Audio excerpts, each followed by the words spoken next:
এই শোনো, শাড়ি খুলে সুন্দরভাবে একটু আদর করো তো। ভাবি, আপনি আমার কাছে আসছেন কেন? কেন বাবু, তুমি জানো না বুঝি? ভাবি, আপনি এমন করে কথা বলছেন কেন? চুপ কুত্তা, একদম ভাবি বলবি না, তাহলে তোকে শেষ করে ফেলবো। আমি আবার কি করলাম? তোকে না কতবার বলেছি আমাকে ভাবি বলবি না? তাহলে কি বলবো ভাবি? কুত্তা হারামি, তুই আবারও আমাকে ভাবি বললি। আগে তো তাই বলতাম। আগে কি বলতি না বলতি এখনো সেটা বলতে হবে নাকি কুত্তা?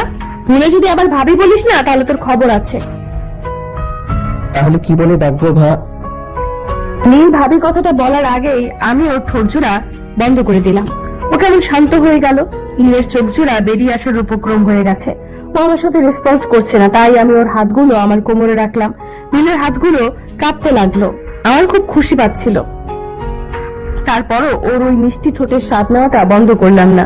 নীলের ঠোঁট জুড়ে এতটাই মিষ্টি যেটা আমি আগে কখনো বুঝতে পারিনি, কারণ আমি কখনো এমন করে ওর কাছে আসিনি। আপনারা কি ভাবছেন এখানে কি হচ্ছে, তাই তো? আর নীলার সাথে যদি নীলের বিয়ে হয়ে থাকে তাহলে ও নীলাকে ভাবি কেন বলছে? চলেন বুঝিয়ে বলি তাহলে। নীলার সাথে বিয়ে হওয়ার কথা ছিল নীলের বড় ভাই সবুজের, কিন্তু বিয়ের আগের দিন সবুজ ওর প্রেমিকাকে নিয়ে পালিয়ে গেছে। বিয়ে ঠিক হবার পর থেকে সবকিছু ঠিকঠাকই চলছিল, কিন্তু বিয়ের আগের দিন নীলের পরিবার জানতে পারে ওর বড় ভাইয়া অন্য একটা মেয়েকে ভালোবাসতো আর তার হাত ধরে পালিয়ে গেছে। ওদের জানা ছিল না সবুজ এই বিয়েতে রাজি না। নীলের আব্বু কি করবে ভেবে পাচ্ছিল না। তারপর কোনো উপায় না পেয়ে বিষয়টা নীলের আব্বুকে জানালে ওরা অনেক বেশি আপসেট হয়ে পড়ে আর নীলার আব্বু অনেক বেশি অসুস্থ হয়ে পড়ে। তখন নীলের আব্বু ওনাকে সান্ত্বনা দেয় আর বলে ওনার এক ছেলে চলে গেছে তাতে কি হয়েছে, আর এক ছেলে তো আছে। ওনার ছোট ছেলে নীলের সাথে নীলার বিয়ে হবে। নীলার আব্বুর সম্মান বাঁচাতেই নীলের বিয়েটা করা। আজকে ওদের বিয়ে হলো। বিয়ের রাতে কি হলো সেটা তো আপনারা জানতেই পারলেন। দম বন্ধ হয়ে আসছিল। তারপরও নীলা আমাকে ছাড়ছে না। কোনো উপায় না পেয়ে ওনাকে ছাড়ানোর চেষ্টা করলাম। তখন ভাবি অর্থাৎ নীলা আমাকে ছেড়ে দিয়ে কিছুটা দূরে গেল আর মুচকি মুচকি হাসতে লাগলো। আমি জোরে জোরে নিঃশ্বাস নিচ্ছি। নীলাকে হাসতে দেখে বললাম, এভাবে কেউ কিস করে? আর একটু হলে তো শেষ হয়ে যেতাম। আপনি কি রাক্ষস নাকি? আমাকে তো মেরে ফেলতেন। কি সব বলো? আমি ছিলাম তো তোমার কিচ্ছু হতে দিতাম না। আমার নিঃশ্বাসটা কি শেষ হয়ে গিয়েছিল নাকি তোমাকে সবটা দিয়ে বাঁচিয়ে দিতাম? আপনি এতটা স্বাভাবিকভাবে বিষয়টাকে কিভাবে নিচ্ছেন বলেন তো? আপনার তো ভাইয়ার সাথে বিয়ে হওয়ার কথা ছিল। আপনি সবটা মেনেও নিয়েছিলেন, কিন্তু হঠাৎ করে আমার সাথে বিয়ে হতে আবার আমাকে মেনে নিলেন কি করে? তার উপর আমি তো আপনার থেকে 3 বছরের জুনিয়র। তাহলে কি করে ভালোবাসতে পারলেন আমাকে? আমি অত শত কিছু বুঝি না, আমি শুধু তোমাকে চাই। তোমার সাথে বিয়ে হয়েছে, তোমাকে স্বামী মেনেছি। 3 বার কবুল বলার পর আমি তোমাকে স্বামী হিসেবে মেনে নিয়েছি। এখন চলো বাসরটা করে নেই। এত কিছু শুনতে চাই না আমি। কিন্তু আমি তো আপনাকে ভালোবাসি না, আর আমার মধ্যে কোনো এরকম ভাবনা চিন্তাই ছিল না যে আপনি আমার বউ হবেন কিংবা আপনার সাথে এসব কিছু হবে। তাহলে আমি কি করে আপনাকে বউ হিসেবে মেনে নেব? কুত্তা, তুই আমাকে বউ হিসেবে মানবি না তো কাকে মানবি? হ্যাঁ, আমার কোন সতীনকে তুই বউ হিসেবে মানবি বল? নীলা কথাটা বলেই নীলের পাঞ্জাবির কলারটা চেপে ধরলো। তারপর ওর অনেকটা কাছে চলে আসলো। ওর রাগী চেহারা দেখে নীল ভয় পেয়ে গেল। নীল ভদ্র আর শান্ত শিষ্ট একটা ছেলে। আব্বু আম্মু যেটা বলেছিল ও তাদের সম্মান রক্ষার্থে সেটাই করেছে। কিন্তু নীলের কোনো ইচ্ছে ছিল না বিয়েটা করার, কারণ ও নীলাকে গত 1 মাস যাবত ভাবি বলে দেখে এসেছে। আর হঠাৎ করে তার সাথে বিয়ে হয়ে গেলে কি করে তাকে বউ হিসেবে মেনে নিবে? নীল খেয়াল করলো রাগে নীলার গালগুলো লাল হয়ে আছে। ওকে কেমন যেন গুন্ডি টাইপের দেখাচ্ছে। নীল ফ্যাল করে ওর দিকে তাকিয়ে রইল। নীলা ওর কোনো রেসপন্স না পেয়ে বলল, এই তুই এভাবে তাকে কি দেখছিস? আমি তোকে কিছু বলছি আর তুই কি না এভাবে চুপ করে আছিস? আপনাকে তো গন্ডি অবস্থাতে দেখতে বেশ ভালো লাগে, অনেক কিউট লাগে। তারপরে আপনার গালগুলো যখন টমেটোর মতো লাল হয়ে যায় না, তখন তো মনে হয়। তখন কি মনে হয় শুনি? কি মনে হয় বল? মনে হয় আপনার গালগুলোকে খেয়ে ফেলি, কারণ একদম দেখতে টমেটোর মতো হয়ে যায়। তাই আমি কি বারণ করেছি নাকি? নীলের কথাতেই নীলা বেশ খানিকটা লজ্জা লাগলো। ও লজ্জায় নীলের বুকে মুখ গুজে দিয়ে ওকে খুব শক্ত করে জড়িয়ে ধরলো। নীল একটা বারের জন্য ওকে জড়িয়ে ধরছে না, আবার ওকে ছাড়িয়েও দিচ্ছে না। বুঝতে পারছি না নীলা এতটা স্বাভাবিকভাবে আমাকে কি করে মেনে নিল। আমি জানি না ও ভাইয়াকে ভালোবাসতো কিনা, কিন্তু বলতো ভাইয়াকে নাকি ওর পছন্দ। আসলে ভালোবাসার আর ভালো লাগাটা তো এক নয়, তাই হয়তো নীলার ভাইয়াকে ভালো লেগেছিল। কিন্তু আমাকে কি করে একদিনের মধ্যে ভালোবাসতে পারলো সেটাই বুঝতে পারছি না। মনে হাজার প্রশ্নের ভিড় জমেছে। নীলা এখন আমাকে জড়িয়ে ধরে রেখেছে, আমি ওকে জড়িয়ে ধরেছি না বলে ও আমাকে ছেড়ে দিয়ে তারপর মুখের দিকে দুই পাশে হাত দিয়ে বলতে লাগলো, কি হলো, তুমি আমাকে মেনে নিতে পারবে না? প্লিজ চুপ করে থেকো না, আমি তো তোমাকে খুব বেশি ভালোবেসে ফেলেছি। প্লিজ নীল, আমাকে দূরে সরিয়ে দিও না। আমি সবসময় চাইতাম আমার বরটা একটা পিচ্ছি হবে, যাকে কিনা আমি প্রচন্ড পরিমাণে ভালোবাসবো। কিন্তু তোমার আব্বু আম্মু যখন আমাদের বাসায় বিয়ের প্রস্তাব নিয়ে গিয়েছিল, তখন বিয়েতে রাজি হতে বাধ্য হয়েছিলাম, কারণ সবার কপালে তো আর সবটা থাকে না। তাই ভেবেছিলাম পরিবারের পছন্দে বিয়ে করব, কখনো কাউকে ভালোবাসিনি। কিন্তু তোমার ভাইয়া যে এমন একটা কাজ করবে আমি সেটা ভাবতেও পারিনি। তাহলে বলেছিলেন কেন আপনি ভাইয়াকে পছন্দ করেন? কারণ তোমার ভাইয়াকে দেখতে অনেকটা তোমার মতোই কিউট, তাই যে কারণে ওকে পছন্দ হবে। তাই আমি তেমন পছন্দ করতাম কিন্তু ভালোবাসতাম না। কারণ কেন জানো, ওই যে বললাম তোমার আব্বু আম্মু আমাদের বাসায় বিয়ের প্রস্তাব নিয়ে গিয়েছিল, আমি কখনো আব্বু আম্মুর কথার অবাধ্য হইনি, তাই বিয়েতে রাজি হয়ে গিয়েছিলাম। কখনো কাউকে ভালোবাসিনি, তাই ভেবেছিলাম বিয়ের পর স্বামীকে ভালোবাসবো। কিন্তু তার আগেই তোমার ভাইয়া সবটা শেষ করে দিল, আর যেটা করেছে আমার এখন মনে হচ্ছে সেটা ভালোই হয়েছে। কিন্তু কেন? কারণ যখন তোমরা আমাদের বাসায় গিয়েছিলে, সেদিন আমার প্রথমবার তোমাকে দেখে মনে হয়েছিল তোমার জন্যই আমাকে দেখতে যাওয়া হয়েছে। আর তুমি দেখতে এতটাই কিউট আর সুইট, যার জন্য আমার তোমাকে ভালো লেগেছিল। তারপর তোমার গোলাপি ঠোঁটজোড়া দেখলেই আমার না কেমন যেন আদর করতে ইচ্ছে হতো। নীলার কথায় আমি অবাক হয়ে ওর দিকে তাকিয়ে রইলাম। এই মেয়েটা কি পাগল নাকি? কি সব কথা বলে? ও একটা মুচকি হাসি দিয়ে আমার কপালের সাথে নিজের কপালটা ঠেকিয়ে বলল, বিশ্বাস করো, সেদিন ভেবেছিলাম তোমার জন্যই আব্বু আম্মু আমাকে দেখতে গেছে, কিন্তু যখন জানলাম সবুজের জন্য দেখতে গেছে, তখন আমার মনটা খারাপ হয়ে গিয়েছিল। তারপর আব্বু আম্মুর কথাটা মেনে নিতে চেয়েছিলাম, ভেবেছিলাম ওকে বিয়ের পর ভালোবাসতে পারবো। কিন্তু কোথাও যেন একটা শূন্যতা কাজ করতো। মনে হতো তোমার সাথেও তো আমার বিয়েটা হতে পারতো। উপরওয়ালা যে আমার মনের কথাটা শুনে নেবে সেটা আমি ভাবতেই পারিনি। হ্যাঁ, হয়তো তোমার ভাইয়া চলে গেছে, তোমার সাথে আমার বিয়েটা হয়েছে, আমার আব্বু আম্মু একটু অসুস্থ হয়ে পড়েছিল, কিন্তু ভাগ্যে যেটা আছে সেটা তো হবেই, তাই না? এটা যদি বিয়ের পর হতো আর তোমার ভাইয়া যদি আমাকে বিয়ে করে রেখে পালিয়ে যেত, তখন কি হতো বলো? তার থেকে বিয়ের আগে চলে গেছে, তাতেই অনেক হ্যাপি। তাতে আমার পিচ্চি বরটাকে পেয়েছি। নীলা নীলের নাকটা টেনে দিয়ে বলল কথাটা। নীল অবাক চোখে ওর দিকে তাকিয়ে আছে। এখনো কি তুমি আমাকে বউ হিসেবে মানবে না বলো, নাকি তুমি অন্য কাউকে ভালোবাসো বলো?